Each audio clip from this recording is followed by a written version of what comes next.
ಎಲ್ಲ ಕಡೆಗೂ ಎಲ್ಲ ಶಕ್ತಿ ಇದೆ, ಅವನ ಎಲ್ಲ ಅವಯವಗಳಲ್ಲಿಯೂ ಎಲ್ಲ ಶಕ್ತಿ ಇದೆ. ಆದ್ದರಿಂದ ಆ ರೀತಿ ಹೇಳ್ತಾರೆ. ನೀವೆಲ್ಲ ಭಕ್ತಿಯಿಂದ ಪರಮಾತ್ಮನ ಪಾದಗಳ ಮೇಲೆ ತಲೆಯಿಟ್ಟು ನಮಸ್ಕಾರ ಮಾಡಿದರೆ ಭಗವಂತನ ನೇರವಾದ ಪಾದವನ್ನು ಮುಟ್ಟಿ ನಮಸ್ಕಾರ ಮಾಡುವ ಭಾಗ್ಯ ಯಾವ ಜನ್ಮದಲ್ಲಿ ಬರುತ್ತೋ. ಆದರೆ ಭಗವಂತನ ಅಧಿಷ್ಠಾನವಾದ ಮನೆಯಲ್ಲಿರುವ ಪ್ರತಿಮೆಗಳು ಅಥವಾ ಅರ್ಚಕರು ದೇವಸ್ಥಾನದಲ್ಲಿರುವ ಪ್ರತಿಮೆಗಳಿಗೆ ಭಕ್ತಿಯಿಂದ ಪಾದಕ್ಕೆ ತಲೆಯಿಟ್ಟು ನಮಸ್ಕಾರ ಮಾಡಿದರೆ ಆ ಪಾದಗಳು ನೀವು ಪಾದದ ಮೇಲೆ ತಲೆಯಿಟ್ಟು ಮಾಡುವ ಪ್ರಾರ್ಥನೆಗಳನ್ನೂ ಕೇಳುತ್ತವೆ. ಯಾಕೆಂದ್ರೆ ಆ ಪಾದಕ್ಕೆ ಕೇಳುವ ಶಕ್ತಿಯೂ ಇದೆ, ನಡೆಯುವ ಶಕ್ತಿ ಮಾತ್ರ ಅಲ್ಲ. ಭಕ್ತಿಯಿಂದ ಪಾದಕ್ಕೆ ನಮಸ್ಕಾರ ಮಾಡಿ ಪ್ರಾರ್ಥನೆ ಮಾಡ್ಕೋಪ್ಪ, ಏನಾದರೂ ಬೇಡ್ಕೋ, ವಿದ್ಯಾಬುದ್ಧಿ ಕೇಳು ಅಂತಂತಾರೆ ನೋಡಿ. ತಂದೆ ತಾಯಿ ಮಕ್ಕಳಿಗೆ ಕಲಿಸ್ತಿರ್ತಾರೆ, ವಿದ್ಯಾಬುದ್ಧಿ ಕೇಳ್ಕೋ ಅಂತ.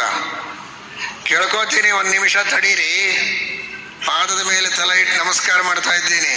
ನಮಸ್ಕಾರ ಆದಮೇಲೆ ಅವನ ಕಿವಿಯಲ್ಲಿ ಹೇಳ್ತೀನಿ ವಿದ್ಯಾಬುದ್ಧಿ ಕೊಡು ಅಂತ. ಈಗ ಹೇಗೆ ಹೇಳಿ ಅಂತ ಕೇಳಿದರೆ ಆ ತರಹದ ದಡ್ಡತನ ಮಾಡಬೇಡಿ. ಪಾದಕ್ಕೆ ನಮಸ್ಕಾರ ಮಾಡಿದಾಗೆ ಬೇಡಿಕೊಳ್ಳಿ, ಒಳ್ಳೆ ವಿದ್ಯಾಬುದ್ಧಿ ಕೊಡು ಅಂತ. ಯಾಕೆ ಅಂದ್ರೆ ಸರ್ವತಃ ಶ್ರುತಿಮಲ್ಲೋಕೆ ಸರ್ವಮಾವೃತ್ಯ ತಿಷ್ಠತಿ. ಅವನ ಎಲ್ಲ ಇಂದ್ರಿಯಗಳಲ್ಲಿಯೂ ಎಲ್ಲ ಶಕ್ತಿ ಇದೆ. ಪಾದವೂ ಕೇಳುತ್ತದೆ, ಪಾದವೂ ಸಂಕಲ್ಪವನ್ನು ಮಾಡುತ್ತದೆ ಇವನನ್ನು ಉದ್ಧಾರ ಮಾಡಬೇಕು ಅಂತ. ಇವನು ಬೇಡದ ಇಷ್ಟಾರ್ಥಗಳನ್ನು ಇವನಿಗೆ ಕೊಡಬೇಕು ಅನ್ನುವ ಸಂಕಲ್ಪವನ್ನು ದೇವರ ಮನಸ್ಸು ಮಾಡುತ್ತೆ, ಪಾದ ಮಾಡೋದಿಲ್ಲ ಅಂತ ತಿಳಿಯಬೇಡಿ. ಪಾದ ನಿಮ್ಮ ಪ್ರಾರ್ಥನೆಯನ್ನು ಕೇಳುತ್ತದೆ.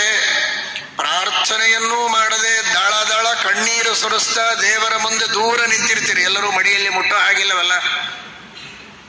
ಪಾದ ಮುಟ್ಟುವ ಅರ್ಚಕರಿಗೆ ಮಾತ್ರ ದೇವರ ಅನುಗ್ರಹವೇ? ಹಾಗಿಲ್ಲ.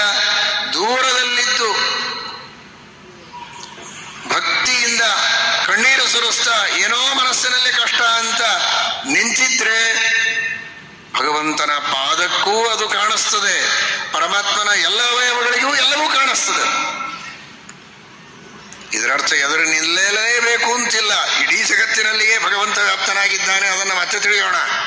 ಆದರೆ ಪರಮಾತ್ಮನ ಪ್ರತಿಯೊಂದು ಅವಯವಗಳಲ್ಲಿಯೂ ಪ್ರತಿಯೊಂದು ಕಾರ್ಯವನ್ನ ಮಾಡುವಂತಹ ಶಕ್ತಿ ಇದೆ. ಈ ಅನುಸಂಧಾನ ನಮ್ಮ ಮನಸ್ಸಿನಲ್ಲಿ ಇರಬೇಕು, ಆ ವಿಶ್ವಾಸ ನಮ್ಮಲ್ಲಿರಬೇಕು. ಪರಮಾತ್ಮ ಎಷ್ಟು ದೊಡ್ಡ ಸೇವೆ ಮಾಡಿದ ಬಲಿಚಕ್ರವರ್ತಿ. ಆ ಬಲಿಚಕ್ರವರ್ತಿ ಅಂಥ ಸೇವೆ ಮಾಡಿದ. ಏನು ಸಣ್ಣ ಸೇವೆಯ? ಎಷ್ಟು ದೊಡ್ಡ ಅನುಗ್ರಹ ಮಾಡಬೇಕು ಅವನಿಗೆ ನಿಜವಾಗಿ ದೇವರು. ಎಷ್ಟು ಪ್ರೀತಿ ಮಾಡಬೇಕು, ಎಷ್ಟು ಮರ್ಯಾದೆ ಮಾಡಬೇಕು. ಅವರೊಂದು ಸೈಟ್ ಕೊಟ್ಟಿದ್ದಾರೆ, ಯಾರೋ ದೇವಸ್ಥಾನಕ್ಕೋ ದೇವಸ್ಥಾನದ ಹೆಸರಿನಲ್ಲಿ ಒಂದು ಒಳ್ಳೆ ಮನೆ, ಒಂದು ಸೈಟೋ, ಒಂದು ಮನೆನೋ ಅಥವಾ ಏನೋ ಒಂದು ಹಣನೋ ಕೊಟ್ಟಿದ್ದಾರೆ ಅಂದರೆ ಎಷ್ಟು ಮರ್ಯಾದೆ, ಎಷ್ಟು ಗೌರವ, ಏನು ಶಾಲು ಶಕಲಾತಿ ಎಲ್ಲ ಮಾಡಿ ಅವನಿಗೆ ಕೃತಜ್ಞತೆಯನ್ನು ಅರ್ಪಣೆ ಮಾಡ್ತಾರೆ. ಕಾರಣ ಅವನೊಂದು ಒಳ್ಳೆ ಸೇವೆ ಮಾಡಿದ್ದಾನೆ ಅಂತ. ಒಂದು ಸೈಟ್ ಕೊಡೋದ್ರ ಬದಲು ಒಂದು ಊರೇ ಕೊಟ್ಟಿದ್ರೆ, ಹಳೆ ಕಾಲಕ್ಕೆಲ್ಲ ಇತ್ತು, ಈಗ ಅದೆಲ್ಲ ಹೋಗಿದೆ. ದೇವಸ್ಥಾನಕ್ಕೆ ಎಷ್ಟೋ ಊರುಗಳನ್ನು ಜಾಗೀರಾಗಿ ಕೊಡ್ತಾ ಇದ್ರು ರಾಜರು ಮಹಾರಾಜರುಗಳೆಲ್ಲ. ಊರುಗಳನ್ನೇ ಕೊಟ್ಟಿದ್ರೆ ಇನ್ನೆಷ್ಟು ಮರ್ಯಾದೆ, ಇನ್ನೆಷ್ಟು ಗೌರವ, ಇನ್ನೆಷ್ಟು ಕೃತಜ್ಞತೆಯನ್ನು ಅರ್ಪಣೆ ಮಾಡ್ತಾರೆ. ಬಲಿಚಕ್ರವರ್ತಿ ತಾನು ಮಾಡುವ ಯಜ್ಞದಲ್ಲಿ ಬಂದ ವಾಮನನಿಗೆ ಪುಟ್ಟ ಬಾಲಕ ಕೊಟ್ಟದ್ದೇನು?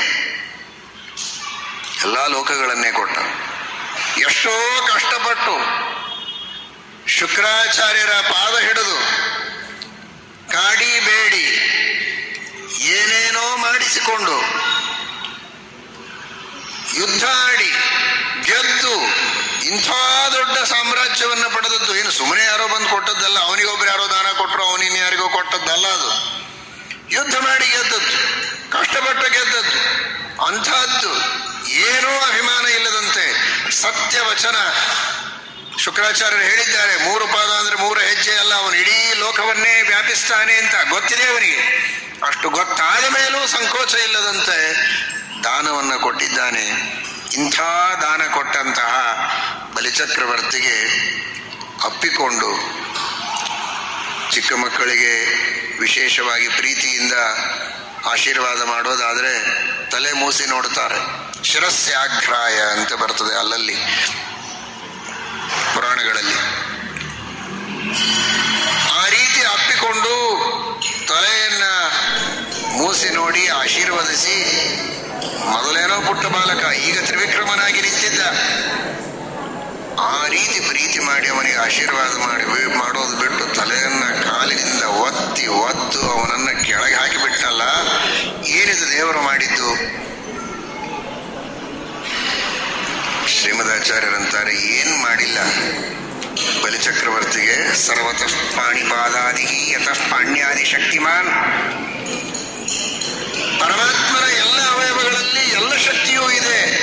ಅದು ಬಲಿಗೆ ಗೊತ್ತು, ಅನುಗ್ರಹ ಮಾಡಿಸಿಕೊಂಡ ಬಲಿಗೆ ಗೊತ್ತು, ಅನುಗ್ರಹ ಮಾಡಿದ ತ್ರಿವಿಕ್ರಮನಿಗೆ ಗೊತ್ತು, ವಾಮನನಿಗೆ ಗೊತ್ತು. ಏನೂ ಅರ್ಥ ಮಾಡಿಕೊಳ್ಳದ ಸಂಸಾರದ ಬಲಿಯಲ್ಲಿ ಬಿದ್ದ ನಿಮಗೇನು ಗೊತ್ತು? ಪರಮಾತ್ಮ ಪಾದ ಮಾತ್ರ ಇಟ್ಟಿಲ್ಲ, ಆ ಪಾದದಲ್ಲಿಯೂ ಭಗವಂತನ ಮುಖ ಇದೆ. ಸರ್ವತೋಮುಖ ಭಗವಂತ. ಕೇವಲ ಕಾಲನ್ನು ಬಲಿ ಚಕ್ರವರ್ತಿಯ ತಲೆಯ ಮೇಲಿಟ್ಟಿಲ್ಲ, ಅವನು ಮಾಡಿದ ದಾನದಿಂದ ಅತ್ಯಂತ ಪ್ರೀತನಾಗಿ ತನ್ನ ಮಗನನ್ನ ತಂದೆ ಕರೆದು ಬಾಚಿ ಬಿಗಿದಪ್ಪಿ ತಲೆ ಮೂಸಿ ನೋಡಿ ಅನುಗ್ರಹ ಮಾಡುವ ರೀತಿಯಲ್ಲಿ ಪಾದದಿಂದಲೇ ಅವನ ತಲೆ ಮೂಸಿ ನೋಡಿ ಅನುಗ್ರಹ ಮಾಡಿದ್ದಾನೆ ತ್ರಿವಿಕ್ರಮ. ಸರ್ವತಃ ಪಾಣಿಪಾದಾದಿ ಯತಃ ಪಾಣ್ಯಾದಿ ಶಕ್ತಿಮಾನ್. ಅಭಿನವರ ಗೋಪ್ತಮರಿಗೆ ಉತ್ತರಾದಿ ಮಠಾಧೀಶರಿಗೆ ಚಕ್ರವರ್ತಿಯನ್ನು ಅನುಗ್ರಹ ಮಾಡಿದ್ದಾನೆ ಎಂಬ ಅನುಸಂಧಾನವನ್ನು ನಾವು ಮಾಡಿಕೊಳ್ಳಬೇಕು. ಶ್ರೀಮದ್ ಭಾಗವತದ ಚಿಂತನ ನೋಡಿದರೆ ಪಾತಾಳಮೇತಸ್ಯ ಹಿ ಪಾದ ಮೂಲಂ ಪಠಂತಿ ಪಾರ್ಷ್ಟಿ ಪ್ರಪದೇ ರಸಾತಲಂ. ಸ್ಥೂಲವಾದ ಭಗವಂತನ ರೂಪ. ಯಾವುದೇ ಒಂದು ಕರ್ಮವನ್ನು ಮಾಡಬೇಕಾದರೆ ಪರಮಾತ್ಮನ ಆ ಸ್ಥೂಲ ರೂಪದ ಚಿಂತನವನ್ನು ಮಾಡದೆ ಕರ್ಮವನ್ನು ಮಾಡಿದರೆ ಆ ಕರ್ಮ ಪರಿಪೂರ್ಣವಾಗೋದಿಲ್ಲ. ನಮ್ಮ ಅಂತರ್ಯಾಮಿಯಾದ ಬಿಂಬರೂಪಿಯಾದ ಪರಮಾತ್ಮನ ಸ್ಮರಣೆಯನ್ನು ಮಾಡಲೇಬೇಕು. ಅವನೇ ಒಳಗಿದ್ದು ಮಾಡಿಸುವವ. ಜೊತೆಗೆ ನಾನು ಮಾಡುವ ಪ್ರತಿಯೊಂದು ಕಾರ್ಯದ ಹಿನ್ನೆಲೆಯಲ್ಲಿಯೂ ಸಮಗ್ರವಾದ ಜಾಗತಿಕ ಎಲ್ಲ ವಸ್ತುಗಳ ಪರಿಸರದ ಅವಶ್ಯಕತೆ ಇದೆ. ಅಲ್ಲೆಲ್ಲ ಕಡೆಗೂ ತುಂಬಿದ ಭಗವಂತನ ಉಪಕಾರವು ಅಷ್ಟೇ ಅವಶ್ಯಕ ಅನ್ನುವ ದೃಷ್ಟಿಯಲ್ಲಿ ಬಾಹ್ಯವಾದ ಸ್ಥೂಲ ರೂಪದ ಚಿಂತನವನ್ನು ನಾವು ಮಾಡಬೇಕು. ಕ್ರಿಯಾವಸಾನೇ ಪ್ರಯತ ಸ್ಮರೇತ. ಏನ್ ಚಿಂತನೆ ಮಾಡೋದು? ಯಾರು ಚಿಂತನೆ ಮಾಡೋದು?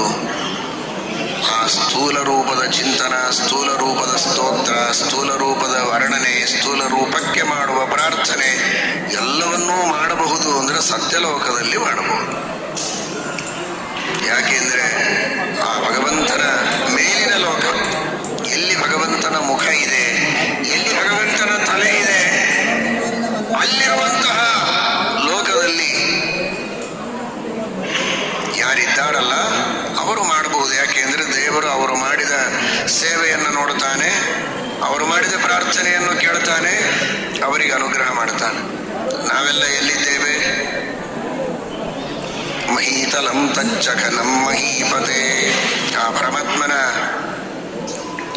ಟೊಂಕದಲ್ಲಿ ನಾವಿದ್ದೇವೆ.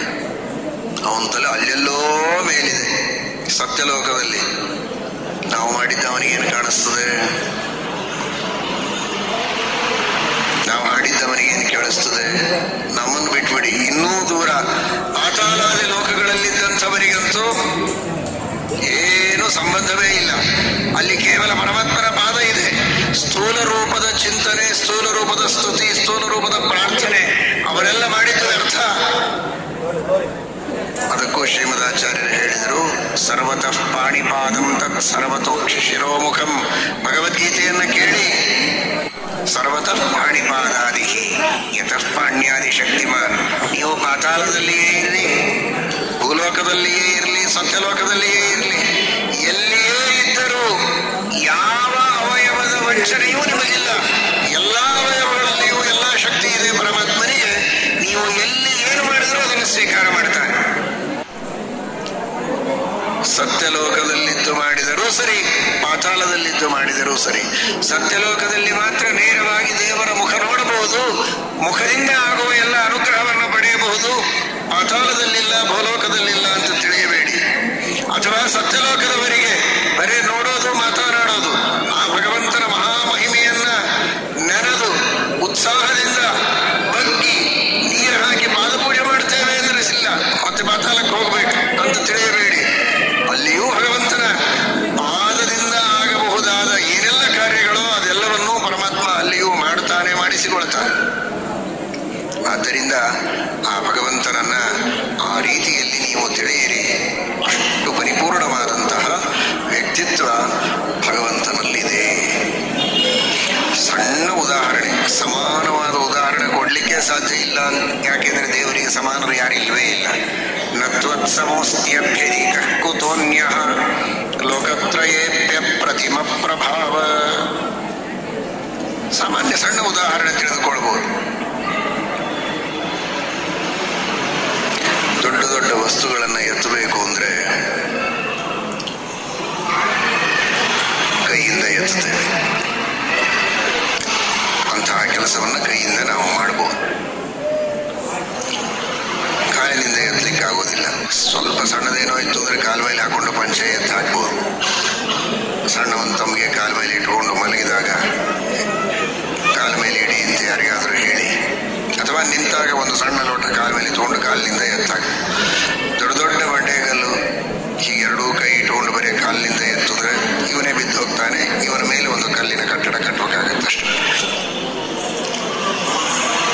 ಹಾಗಾದರೆ ಕೈಯಿಂದ ಮಾಡುವ ಕೆಲಸ ಕಾಲಿನಿಂದ ಮಾಡಲಿಕ್ಕೆ ಆಗೋದಿಲ್ಲ. ಆದರೆ ಕಾಲಿನಿಂದಲೇ ನಾವು ಎತ್ತಬೇಕು ಅಂತ ಕೆಲವರು ಪ್ರಾಕ್ಟೀಸ್ ಮಾಡಿ ಮಾಡಿ ಮಾಡಿ ಮಾಡಿ ಭಾರದ ವಸ್ತುಗಳನ್ನು ಕಾಲಿನಿಂದ ಎತ್ತಿ ತೋರಿಸುವವರಿದ್ದಾರೆ. ಕೆಲವರು ಹಲ್ಲಿನಿಂದ ಎತ್ತಾರೆ. ಹಪ್ಪಳ ಹಲ್ಲಿನಿಂದ ಎತ್ತುಕೊಂಡು ತಿಂದದ್ದು, ಫೋಟೋ ತೆಗೆಸಿಕೊಂಡದ್ದು ನಿಮಗೆಲ್ಲ ನೆನಪಿರಬಹುದು. ಅದಲ್ಲ, 50 ಕಿಲೋ 100 ಕಿಲೋ ದೊಡ್ಡ ದೊಡ್ಡ ಚೀಲಗಳನ್ನ ಹಲ್ಲಿನಿಂದ ಎತ್ತುವವರು ಇದ್ದಾರೆ. ಇವತ್ತಿಗೂ ಇದ್ದಾರೆ, ಬಹಳ ಹಿಂದೆ ಅಲ್ಲ, ಹಿಂದೆ ಇನ್ನೂ ಬೇಕಾದ ಎತ್ತಿದ್ರು ಏನೋ. ಹಾಗಾದ್ರೆ ಒಬ್ಬ ಸಾಮಾನ್ಯ ಮಾನವನಲ್ಲಿಯೂ ದೇವರು ಸ್ವಲ್ಪ ತುಣುಕು ತೋರಿಸಿದ್ದಾನೆ. ಕೈಯಲ್ಲಿರುವ ಶಕ್ತಿ ಹಲ್ಲಿನಲ್ಲಿದೆ. ಹಾಗಾದ್ರೆ ಮನುಷ್ಯರು ದೇವರು ಸಮಾನ ಅಂತ ತಿಳಿಯಬೇಡಿ. ದೇವರು ಇಡೀ ಬ್ರಹ್ಮಾಂಡವನ್ನ ಎತ್ತುತ್ತಾನೆ, ಅದು ಬೇರೆ ವಿಷಯ. ಆದರೆ ಇದು ಪೂರ್ಣವಾಗಿ ತಿಳಿಯುವುದಕ್ಕೆ ಸಾಧ್ಯವಾಗದಿದ್ದರೂ ಅಲ್ಪವಾದ ನ್ಯೂನವಾದ ದೃಷ್ಟಾಂತಗಳು ಉಂಟು. ಆ ರೀತಿ ಮಾಡುವವರು ಇವತ್ತಿಗೂ ಇದ್ದಾರೆ.